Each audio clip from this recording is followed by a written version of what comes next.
Good morning, students. In our previous class, we have discussed about ecological succession. That means changes in the species composition of a geographical area depending upon the environmental condition. I have also mentioned that the succession can be of two types. Primary succession, which happens in an area where no living organisms are present, or in other words, no living organisms ever existed in an area. Then we spoke about secondary succession. Secondary succession happens in an area where in the past there were certain living organisms living there. However, it was lost due to various reasons. Okay. Today's class we will discuss about succession in plants.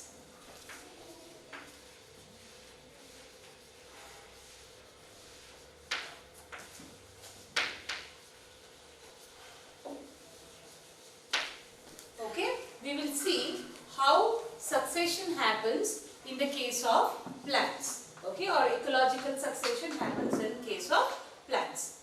Now when we talk about succession in plants, depending upon the nature of the habitat, we can classify the succession into two types. Depending on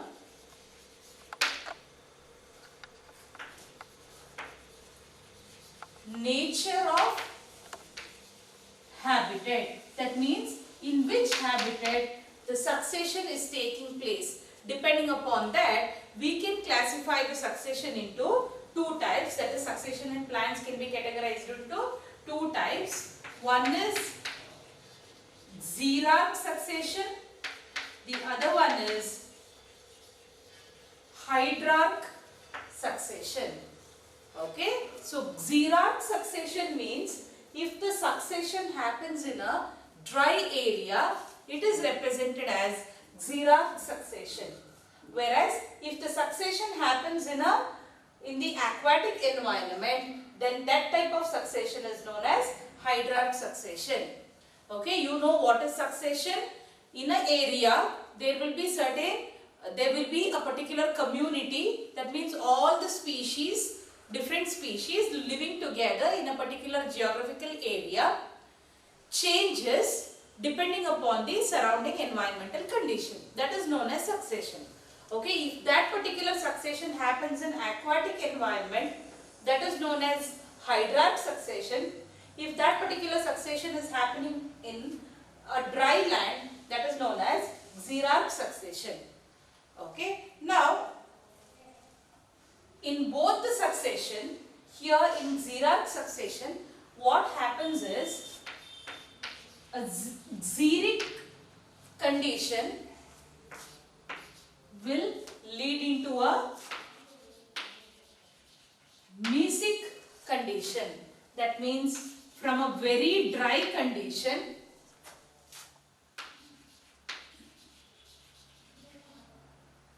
neither dry nor hot condition is obtained, whereas in hydrarch succession from a hydric, that means wet condition, again a mesic or neither dry nor hot condition is obtained. Okay, so these are the differences between xerarch succession and hydrarch succession.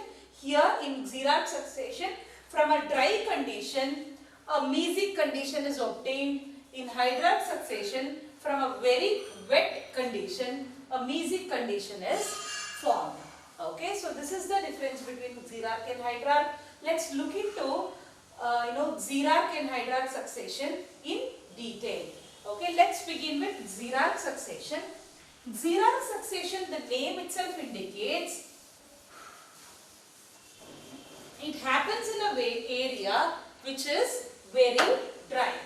Okay, a dry area. Imagine there is a completely dry area. This area is going to become a mesic area. That means neither dry nor hot conditioned area. So this type of succession is known as xerarch succession. When we talk about this in detail, you will get the clear idea about the Xerox succession. Xerox succession converts a dry area into a medium area, neither dry nor hot. So here we will have to start our succession with a very dry area. In case in our syllabus we are considering a bare rock. Okay, we will take a rock. Rock, you know the condition, it is very dry. From rock we will develop a mesic zone. Okay, how it is going to be formed we will see in detail. Xerox succession, if it happens on a bare rock, imagine there is a big rock. Okay, so what happens is, this is a bare rock which is very dry. Now what happens is, new species have to be formed on this particular bare rock. Only then it leads into a mesic condition. Now who will grow first on this particular rock? If there is a bare rock, the initial or the first organism which will grow on this particular bare rock are nothing but lichens. Okay, imagine there is a bare rock, lichens start growing on this particular bare rock. We know lichens are the association of alga and fungi. Okay, so initially on the bare rock the lichens start growing.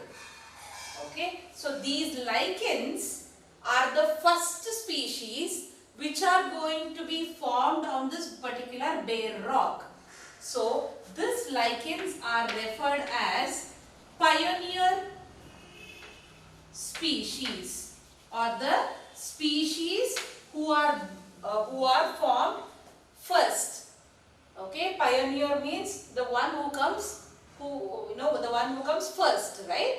So similar way, there was a bare rock, and on the bare rock there were no species growing. However, lichens were formed first on this particular bare rock. So the lichens are known as pioneer species. Pioneer species means the species who will invade an empty space or a bare rock is known as pioneer species, or the species which will be formed first in a xeric condition or on bare rock is known as pioneer species. Now, once the lichens are formed, lichens are known as pioneer species. This is a very important question. In the examination, it will be asked, like the question will be, who is the pioneer species in Xerox succession? Which organisms are the pioneer species in Xerox succession? In case of Xerox succession, the pioneer species are lichens. That means if there is a xeric condition, the first organism which is going to be formed in that xeric condition will be lichens. Okay, here we are taking the example of this particular rock. Okay, on the rock these lichens will start forming. Once the lichens are formed, what happens is the lichens will secrete acid. The lichens will secrete acid. Okay, the lichens are going to secrete acid. Now, this acid will act on this particular rock, and the weathering of the rock starts. Weathering is a process where the rock will be converted into soil particles. Right? Weathering is a process where the rock will be converted into soil or sediment. Right? So how is it formed? Initially there was a bare rock. That was a xeric condition. It was a completely dry condition.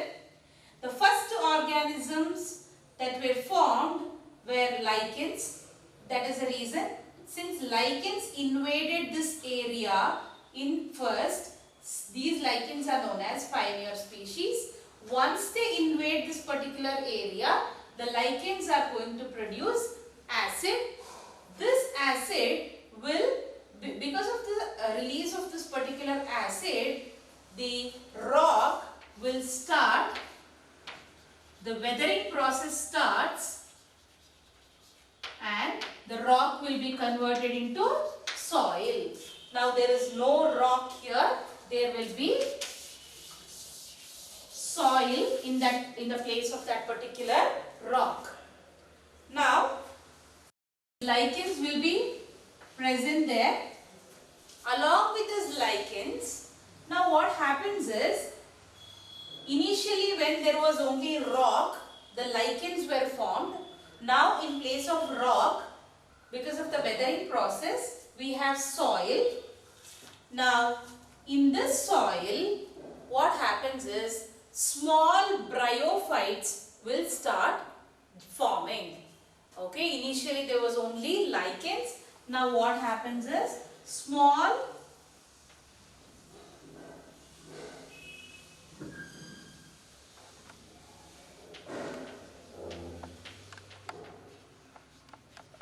bryophytes will start forming in this particular soil. Now lichens are also present there. Okay, in this particular soil, now we have lichens as well as bryophytes. When I talk about bryophytes, especially mosses. Okay, we have studied under bryophytes, mosses and liverworts. Here, the bryophytes will start forming in the newly formed soil. Along with that, the lichens are already present. Okay, so when the bryophytes, especially mosses, will start forming. Okay, now the combination of bryophytes and lichens are together known as bryophytes, lichens. Now we can say bryophytes, lichen, bed. Okay, the bryophytes, lichens, bed. Okay, here we have a complete bed of bryophytes and lichens in this particular soil which is newly formed.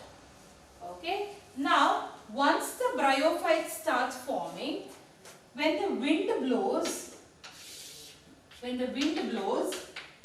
will be small particles, soil particles coming in the wind from somewhere else, right? When the wind blows, all these small soil particles, okay, if the wind is blowing along these bryophytes and lichens, all the soil particles that are coming in this particular air or the wind, all the soil particles will be collected from this by this bryophytes, and again more and more soil formation takes place. Okay, initially there was only small amount of soil formed by the process of weathering of rock. On this particular soil surface, new bryophytes will start forming. There is a bed of bryophytes and lichens here. Immediately these bryophytes will start capturing or collecting the soil particles that is coming in the wind. Okay, and again more and more soil formation takes place here. Okay, now we have only bryophytes. After bryophytes, now since there is more soil, now the seeds will start germinating. If by any chance through wind or with the help of any insects or birds, if seeds are brought into this particular soil area, those seeds will also start germinating. Okay, and they will give rise to small herbaceous plant. Okay, so initially there was only lichens, then bryophytes formed along with lichens. Now along with bryophytes and lichens, small herbaceous plants are formed because there is collection of more soil here which actually provides a space for the, or provides, give a provision for the seeds to germinate. Seeds of small herbaceous plants to germinate in that particular soil. Ultimately, when the herbaceous plants are formed, herbaceous plants will collect more and more soil. Again, there is much soil accumulation and new shrubs will start forming in the same area. Ultimately, the shrubs will be replaced by small trees and finally larger trees. When more and more trees are formed, more and more soil accumulation, trees, the parts of the trees, fall down into the soil. There will be formation of humus through the process of decomposition. Ultimately, by all this process, it leads to the formation of a forest. It leads to the formation of a forest. This is known as xeric succession. That means from a xeric condition, a mesic condition is obtained. Xeric condition is this very dry rock, whereas mesic is neither dry nor hot condition. This is nothing but forest. Forest is neither too dry nor too watery. Right? It is not like a pond where it is too much of water content is there. It is neither very dry nor very wet. Forest is a medium level, medium conditioned ecosystem. Right? So from a xeric or a dry condition, that is a bare rock, we achieved a forest which is a mesic condition. Okay, this is how species of a particular area changes. Okay, that's what is all, that's what the succession is all about. Succession or ecological succession means in an area there will be certain species composition. This species composition is going to change depending upon the environment. Initially, there were only lichens. So the lichens are known as pioneer species or the first species who will invade this particular bare rock, or who will invade the xeric condition. So they are the pioneer species, very important. Initially there were only lichens. This was the only species composition. Initially there were only lichens, which is species 1, which was present in that particular geographical area. Ultimately, who were formed? Bryophytes were formed. They are the species 2. Then ultimately small herbaceous plants were formed. Species 3. Then shrubs, larger shrubs were formed, which were species 4. Then trees, larger trees were formed, which were species 5. Ultimately, with all these components, a forest has been formed. Okay, finally, no, we will not consider these. Finally, trees will form a forest ecosystem. Okay, now you see a ecological succession. Changes in the species composition of a geographical area. Gradual and fairly predictable changes in the species composition of a geographical area. Initially there were only lichens in a geographical area. Lichens, again after lichens, bryophytes were formed. There was a change in the species composition. Again, bryophytes were replaced by herbaceous plants. There is a change in the species composition. Herbaceous plants were replaced by shrubs. Change in the species composition. Shrubs were replaced by trees. Again, change in species composition. So this change in the species composition of a geographical area is known as succession or ecological succession. Since this succession happened in in a bare area or in a dry area, it is known as xeric succession, because xeric means dry. Okay, this process basically it is referred as succession. Since this succession happened in a dry area on a bare rock, this particular succession is known as xeric succession. Okay, it started with a rock which is a xeric condition. This succession is known as xeric succession. Okay, then the second type of succession we just spoke about was hydrarch succession. That means the succession will start in water. Okay, so xeric succession starts in a dry area. Okay, we know the example, rock is a dry area, dry xeric, it's same.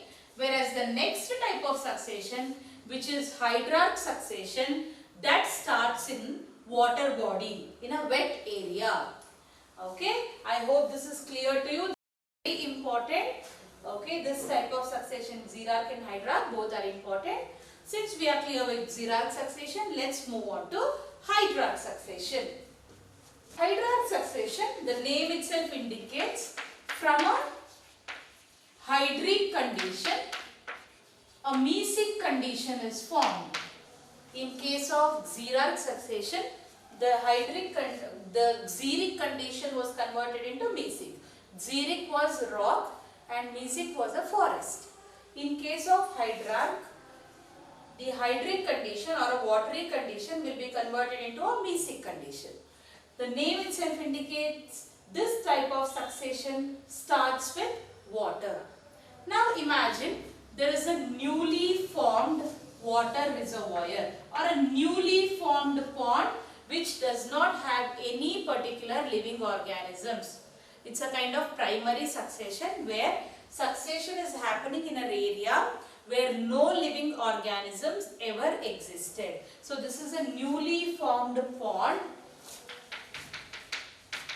Okay, there is only water. Okay, the first species, here also there will be some species who will invade this area first. That species are known as pioneer species. In case of hydrarch succession, those pioneer species who will invade this particular pond or a newly formed water reservoir are phytoplanktons. Initially, phytoplanktons are formed in a newly formed pond. So since phytoplanktons are formed first in the newly formed ecosystem or a newly formed water reservoir, these phytoplanktons are known as pioneer species. A question will be asked where they will ask you which is the pioneer species in hydrarch succession. The pioneer species in hydrarch succession is phytoplankton. Okay, so this is the answer. If they ask you the pioneer species for xeric succession, that will be lichens. In case of hydrarch succession, the pioneer species are phytoplanktons. Once the phytoplanktons are formed, what happens is the phytoplanktons will start growing on this particular pond. They will start photosynthesis. Okay, they are the plants. Small, microscopic, floating plants are known as phytoplanktons. They will start growing in this particular water body. They start photosynthesizing. Now, when they die, their body will be accumulated at the bottom of this particular pond. So, sediment will start forming in the pond gradually. Okay, or soil formation will start, forming in the particular water reservoir or a newly formed pond. Okay, some the sediment will start accumulating at the bottom of the pond.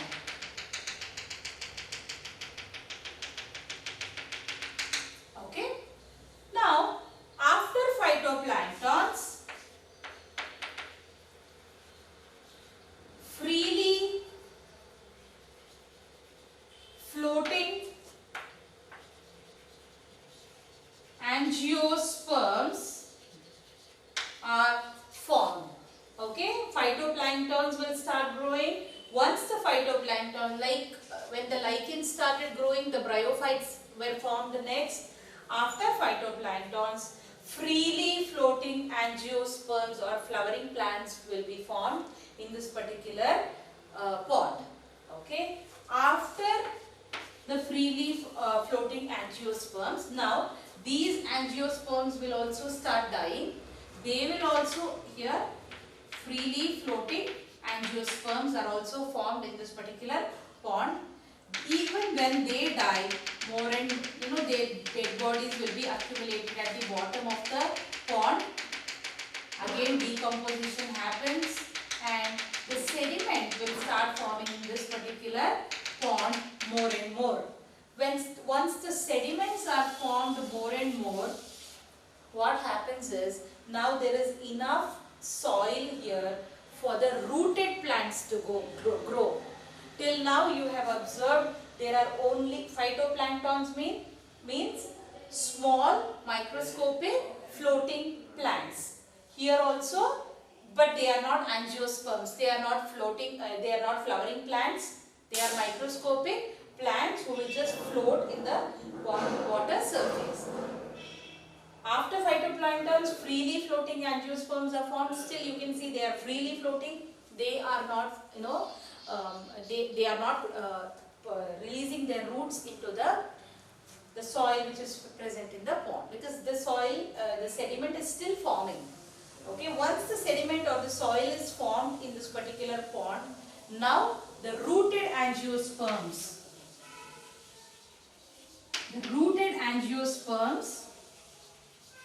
will be formed in this particular pond ecosystem or a pond, a newly formed reservoir.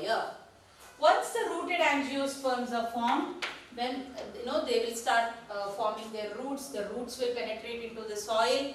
Okay, the angiosperms will start growing more and more. Now these angiosperms, they can collect the soil which is carried in the wind. These soil again, it will be taken and it will be added in the bottom of the pond. Okay, after the rooted angiosperms, sedges will start forming. Sedges means, just Google it and see, they are grass-like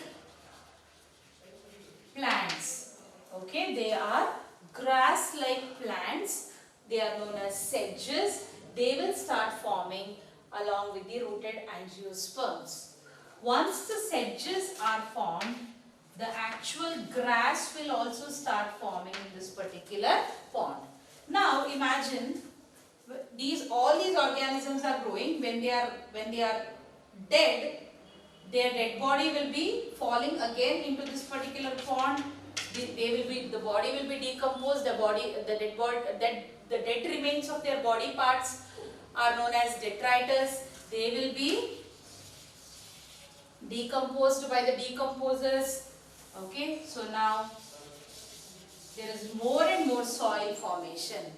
Now when there is more and more soil formation, there will be formation of grass-like plants. Ultimately grass will start forming.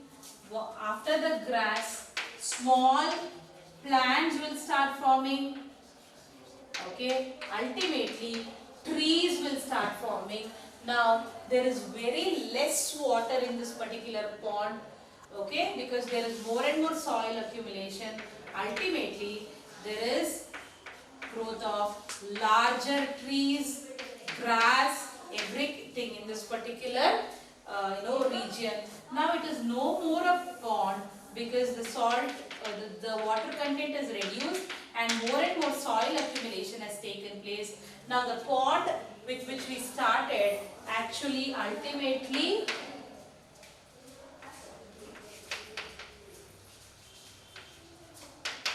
it will be converted into a forest. Okay, again in case of hydraulic succession, from hydric condition, in case of our example, a pond is converted into a forest. In case of xerox succession, a rock was converted into a forest. Okay, from a completely dry area, a mesic one, that is forest is a mesic area that is formed. In case of hydraulic succession, you see, we started with a pond, ultimately this pond was converted into a forest. How? Initially there were phytoplanktons, then free floating angiosperms, then rooted angiosperms, then sedges, then grass, then small plants, ultimately trees. Finally the combination of everything leads to forest. This is also a ecological succession which takes place in water. Okay, there will be changes in the species composition of a geographical area. Okay, initially only this species of phytoplanktons were there. It changed into freely floating angiosperms, then rooted angiosperms, then sedges, then grass, then plants and trees. Okay, this is how the species composition of a particular geographical area changed. Okay, so from a hydric condition, it leads to a mesic condition. From a pond, we achieve the forest. Okay, so this succession is known as hydraulic succession. Who are the pioneer species in hydraulic succession? Phytoplanktons. Who are the pioneer species in xerox succession? Lichens. Okay, so these are the two examples for succession, xerox succession and hydraulic succession. Xerox, depending upon the nature of the habitat, we can classify the succession into two types, xerox and hydraulic. When we talk about xerox succession, it happens in a dry area which leads to a mesic condition, or hydraulic succession starts from a hydric area which again leads to a condition. So with this we end this ecological succession topic. We will have to move on to another topic known as nutrient cycling. Before that, let me tell you, we started with the different components of an ecosystem.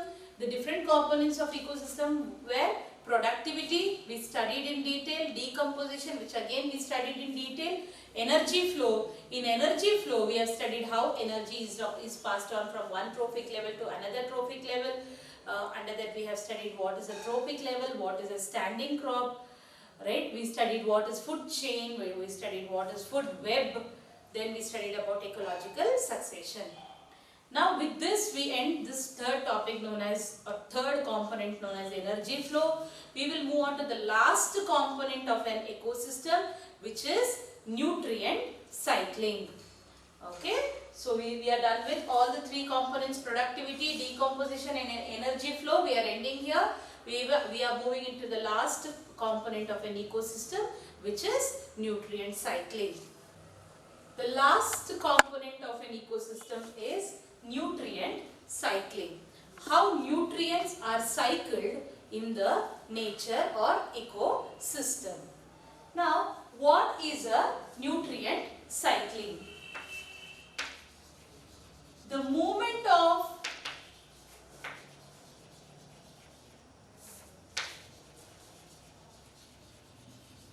nutrient element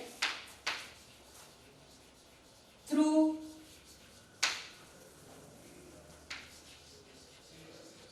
various components of an ecosystem is known as nutrient cycling. Okay, when a nutrient element, when we talk about nutrient element, we can take an example of carbon, nitrogen, sulfur, phosphorus, calcium, etc. When these nutrients, they move from one component of an ecosystem to another component, it is known as nutrient cycling. When we say components of an ecosystem, Usually let's take an example of carbon. Carbon will be available in the form of carbon dioxide both in the atmosphere and in the water. Now, when the carbon dioxide is present in the atmosphere, that is one component of an ecosystem, air. It is present in the air. This carbon dioxide will be taken, it will be absorbed by the, it will be received by the plants for the process known as photosynthesis. In this process known as photosynthesis, the carbon dioxide which is present in the air,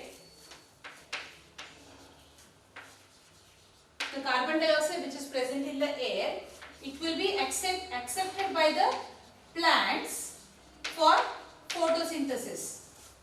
Once the plants accept this carbon dioxide, the plants will, after photosynthesis, the plants are going to produce food. To be specific, carbohydrates. Carbohydrates are the actual products of photosynthesis, and this carbohydrate carries carbon in it, right? One of the major component of carbohydrate is carbon. So the carbon dioxide will be converted into food. This food will be eaten by the animals, okay? But not in the form of carbon dioxide. Carbon dioxide has been converted into carbohydrate. We will just write the formula CHO. This food will be eaten by the animals, so it is present inside the animal body. Okay. When the animals respire, or when the respiration happens in animal's body, this carbon dioxide will be released back into the air. Okay. So now this is known as various components of an ecosystem. Initially it was in the air, then it reached plants, then it reached animals, again it is coming back to the air. Okay. Now the carbon dioxide will also be present in the water. That carbon dioxide will be taken by the phytoplanktons for photosynthesis. Again these phytoplanktons will produce food and transfer the carbon in the form of food to the zooplanktons. When the zooplanktons die, the carbon which is present in the zooplankton's body go to the water again. This is how any nutrient, I am just giving you an example of carbon. Similar way, any nutrient or any mineral will be in a continuous movement in an ecosystem.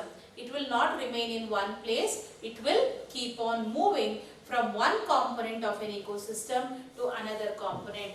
If now it is present in the air, then after some time it will reach the plant body. From the plant body it will reach the animal body. If these animals and plants are dying, the carbon which is present in their body will reach the soil. Again from the soil it will be absorbed by the plants. So there is a continuous movement of nutrients in an ecosystem. This movement is known as nutrient cycling. Okay. Now, why nutrients are very important? Why do we need nutrients? We need nutrients for growth. Not only we, human beings, but also all the living organisms require nutrient elements for their growth, for their reproduction, and for the metabolism. That means all the chemical reactions that are taking place inside their body. Okay, so the nutrients are very important for all the living organisms, for their growth, for the reproduction, and for the body metabolism. When we talk about nutrient cycling, we should know that we use another term for nutrient cycling. That term is known as biogeochemical cycle. Okay, bio means living organisms, because in this cycling, if you observe, there are living organisms involved, plants and animals. So we use this term bio. Why the term geo? Geo includes land or soil. Now when these plants and animals die, their body will be decomposed and the carbon which is present in their body will reach the soil. Right? Because you know, after the decomposition humus is formed. Humus is very rich in carbon.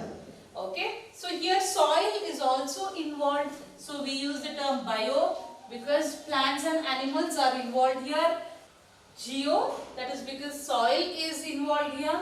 Chemical, because all these nutrients that we are talking about, basically they are chemicals, right? So that is the reason we also call nutrient cycle as biogeochemical cycles. Now in biogeochemical cycle or nutrient cycles, there are two types. There are two types in nutrient cycle and biogeochemical cycle. The first one is known as gaseous cycle. The second one is known as sedimentary cycle. Very important. Okay, the biogeochemical cycle or the nutrient cycle are of two types. One is gaseous cycle, another one is sedimentary cycle. Now example for gaseous cycle is carbon cycle, nitrogen cycle. Whereas examples for sedimentary cycle, sulfur cycle, phosphorus cycle. Okay, the example for gaseous cycle are carbon cycle and nitrogen cycle, whereas the examples for sedimentary cycle are sulfur cycle and phosphorus cycle. Now what is the difference between gaseous cycle and sedimentary cycle? The difference is that in gaseous cycle, the nutrient or the mineral nutrient element that we are talking, or any nutrient, it will be present in the gaseous form. Okay, it will be present in the gaseous form. It will be present in the or in other terms, it will be present in the form of a gas. Whereas in sulfur and phosphorus cycle, the sulfur or the nutrient that we are talking about will be in the form of sediment. Okay, it will be present in the sediment. Okay, so that is the reason we use the term gaseous cycle and sedimentary cycle. If you see phosphorus and sulfur, it will be always in the, generally they are present in the earth's crust, okay, in the sediment form, whereas carbon and nitrogen will be present in the form of gas in the atmosphere. So that is the difference. Here we have to learn about one more term when we talk about nutrient cycling: standing state.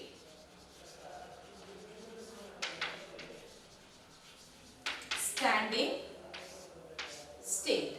Standing state means the total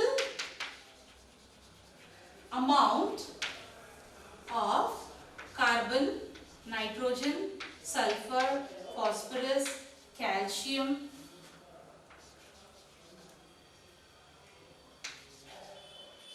present in soil at any given